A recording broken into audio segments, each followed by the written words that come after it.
has started. In the last weeks, we've seen 6 nations sign MOUs with the movement.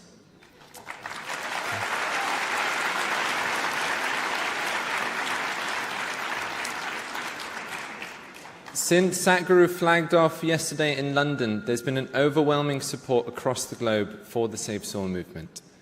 We'd like to show you a short video now showing some of these moments.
It's a great pleasure for me, these beautiful nations, these pearls of the ocean, which are the Caribbean nations, are going for this first. Soil is not a separate subject. If we are interested in health, if we are interested in agriculture, if we are interested in the well-being of the citizens of today and the unborn child of tomorrow, attending to soil right now, attending to the soil biodiversity right now, this is a must-do thing in our life. Soil body.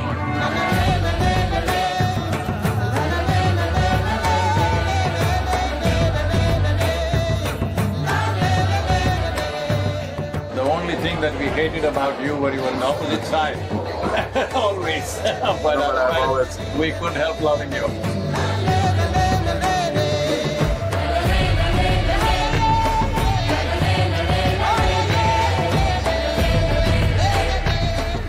We are at a cusp of time right now. If we act now, if you bring in the policies and start implementing this, in the next 12 to 15 years, we can make a significant turnaround.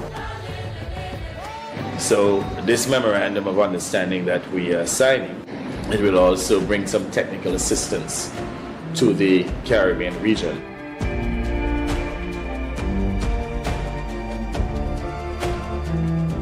This is a historic moment because here is the first step to turn around. Save soil, let's make it happen!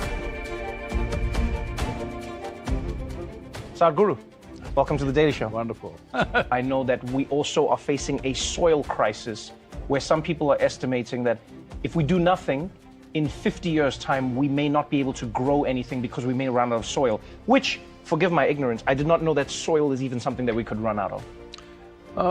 The thing is, this has happened in the last 50 to 100 years of industrialized farming, that the organic content in the soil is going away because there's no replenishment. Are you getting any signs that governments are enthusiastic to try and do something about this?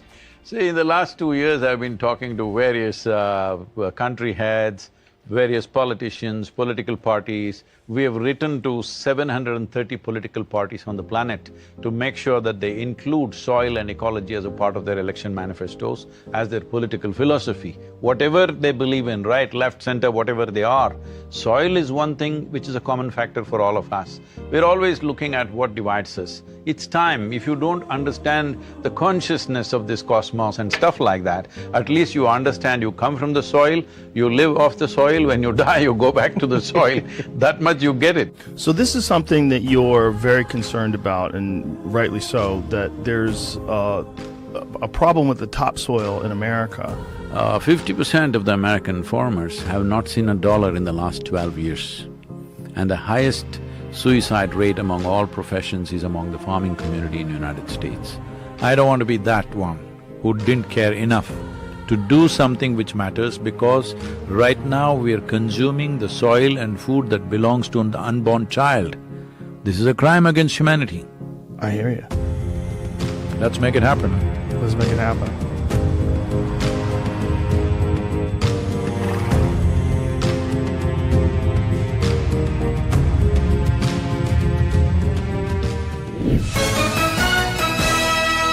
His spiritualist techniques have gained him a following of millions, and we welcome Sadhguru. Good morning to you. In the first 15 to 18 inches of the soil, you are a consequence of that. Yeah. Even now, over 60% of your body is actually microbial life, only 40% is of parental genetics. So, ignoring that, thinking you can destroy the soil and live happily upon this planet is just a pipe dream, it's not going to work.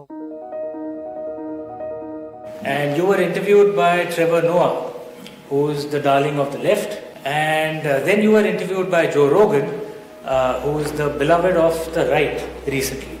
So is it Sadhguru who unites the left and the right, or the very important issue of… Soil unites left, right, center, everybody. Sadhguruji has said it's important for all, particularly leaders whose decisions affect millions of lives, to be conscious and inclusive. And this is where each one of us can help.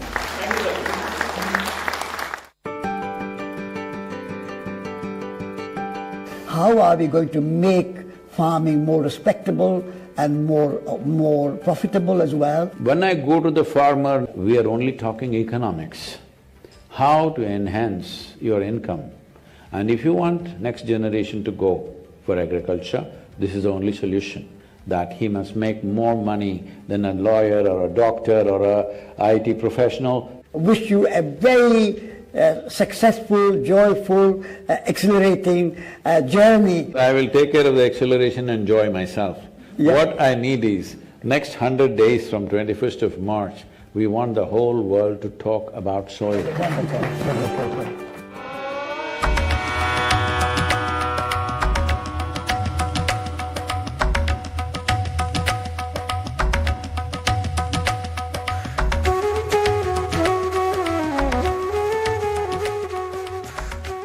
We're looking at how can we involve women as leaders in climate action. When this motorcycle journey is being flagged off, we are making a 7 or 8-year-old little girl flag it off. Unfortunately, adults have come to this place where if I see him, I will see what country he belongs to, what race is he, what religion is he, what caste is he, what creed is he, all this nonsense. But when they see a child, a girl child, I believe people's hearts will become a little more tender. If you want to say, I love you to your child, you must just say save soil, because it is a more committed way of saying I love you. Sadhguru's gift of making a systemic issue so personal to each and one of us of this room, and the generational responsibility so relevant for everyone. You know, it's shocking and unnerving. We need to take this up and save the soil and act more sensibly and responsibly. It's an extraordinary campaign. It echoes what we in the Commonwealth have been aspiring to do for a number of years.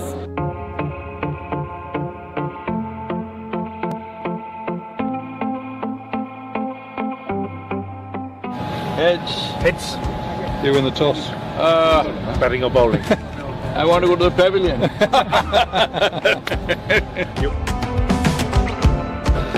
Hey, catch me a bit better. There's your hero. Take a picture next to Kapil.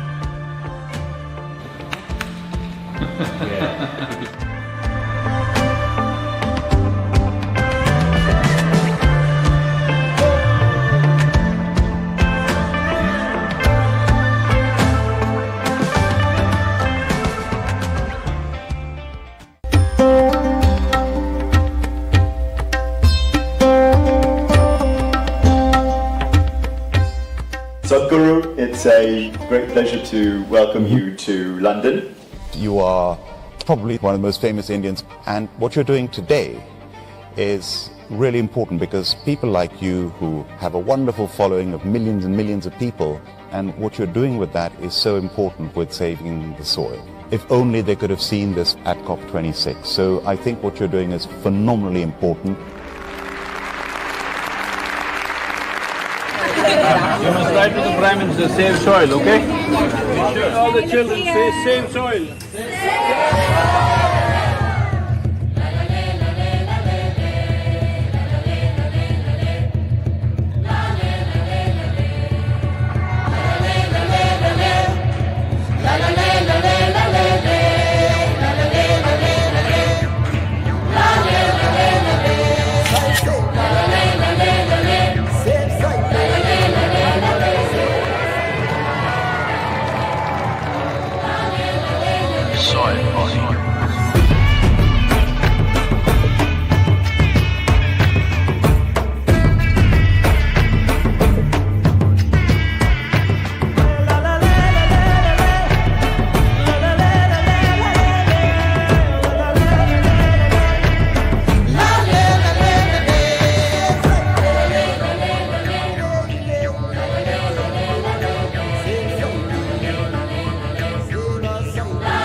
हंसा मोती हिरवेणी के रंग घाट पे चुगी रया हंसा मोती हर बज हीरा परख ले समझ पकड़ तेरी नजबूती हर बज हीरा परख ले समझ पकड़ तेरी नजबूती अरे गुरु नाम तो भजल रे प्राणी और बात सब झूठी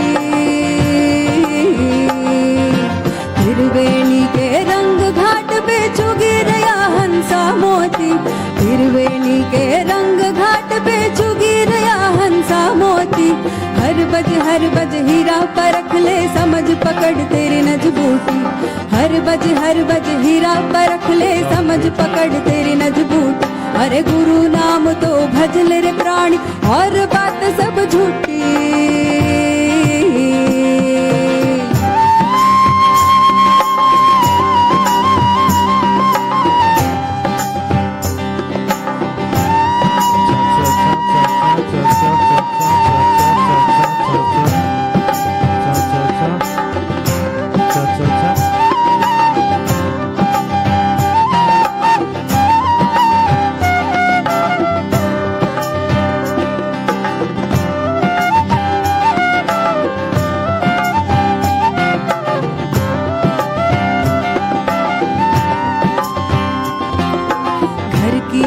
का भेद न जाने पर तिरियाने तके मती घर की तिरिया का भेद न जाने पर तिरियाने तके मती पण तिरियारो कायर भरोसो जूता कई घर आवे मती पण तिरियारो कायर भरोसो जूता कई घर आवे मती अरे गुरु नाम तो भजल रे प्राणी और बात सब झूठी हिरवेणी के रंग घाट पे चुगी रया हंसा मोती हिरवेणी के रंग घाट पे चुगी रया हंसा मोती हर बज हीरा परख ले समझ पकड़ तेरी नजबूती हर बज हीरा परख ले समझ पकड़ तेरी नजबूती अरे गुरु नाम तो भजल रे प्राणी और बात सब झूठी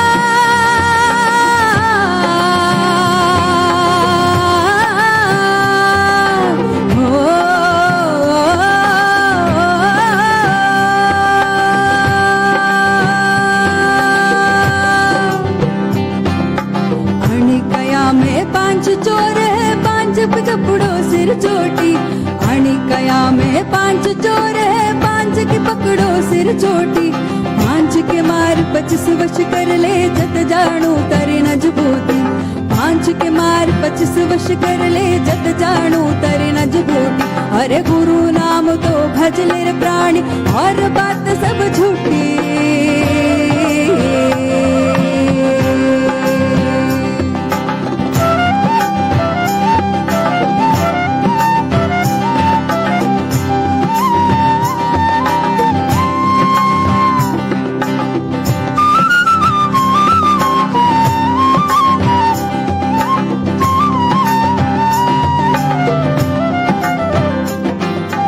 त्रिवेणी के रंग घाट पे चुगी रया हंसा मोती त्रिवेणी के रंग घाट पे चुगी रया हंसा मोती हर बज हीरा परख ले समझ पकड़ तेरी नजबूटी हर बज हीरा परख ले समझ पकड़ तेरी नजबूटी अरे गुरु नाम तो भज ले रे प्राणी और बात सब झूठी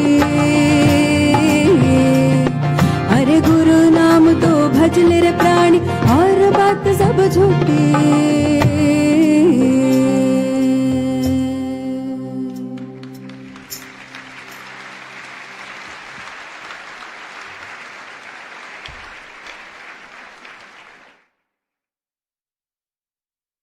We invite our distinguished guests onto the stage. To get you all ready, we thought we'd play a short video from the London flag-off event at the Excel Centre on Saturday.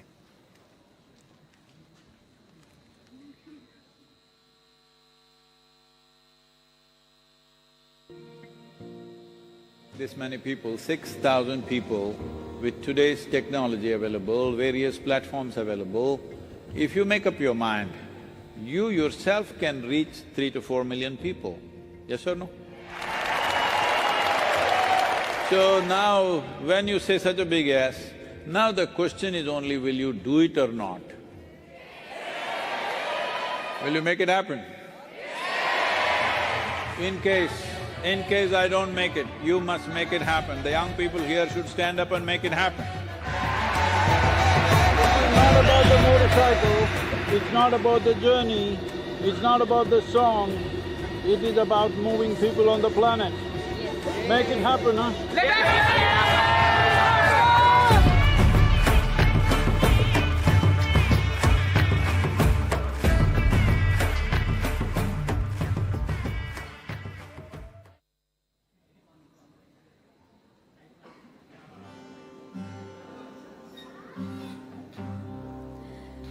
रंग महल में अजब शहर में आ जा रे हंसा भाई निर्गुण राजा पे सिरगुण सेज बिछाई रंग महल में अजब शहर में आ जा रे हंसा भाई निर्गुण राजा पे सिरगुण सेज बिछाई हाँ हाँ सिरगुण सेज बिछाई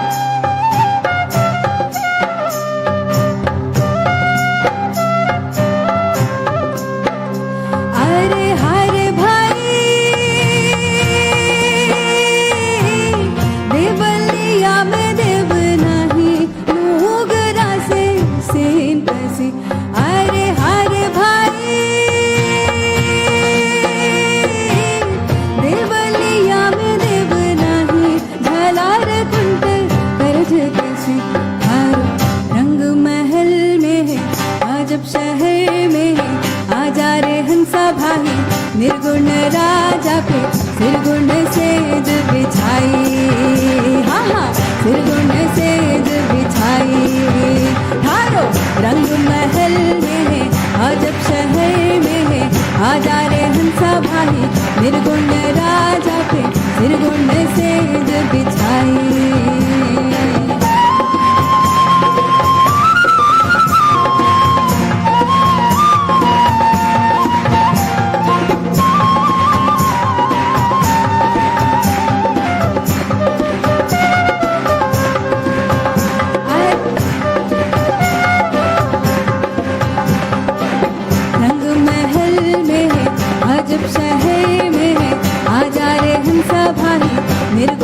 राजा पे फिर गुण सेज बिछाई।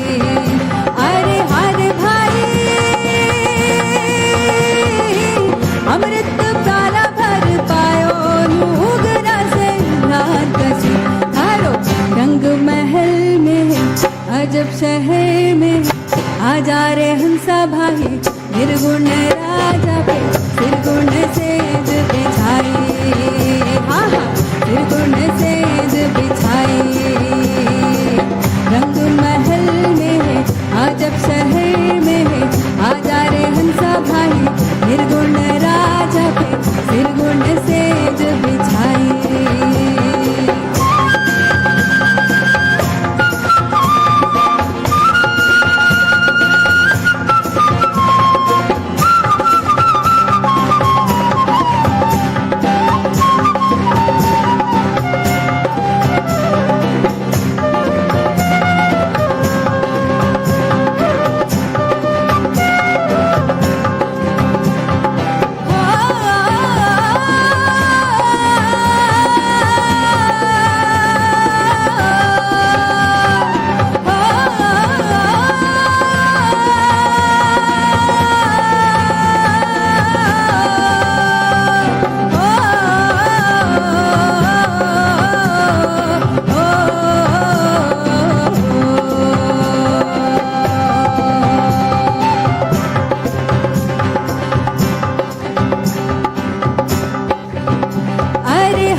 जब शहर में आ जा रे हंसा भाई निर्गुण राजा पे फिर गुण सेज बिछाई।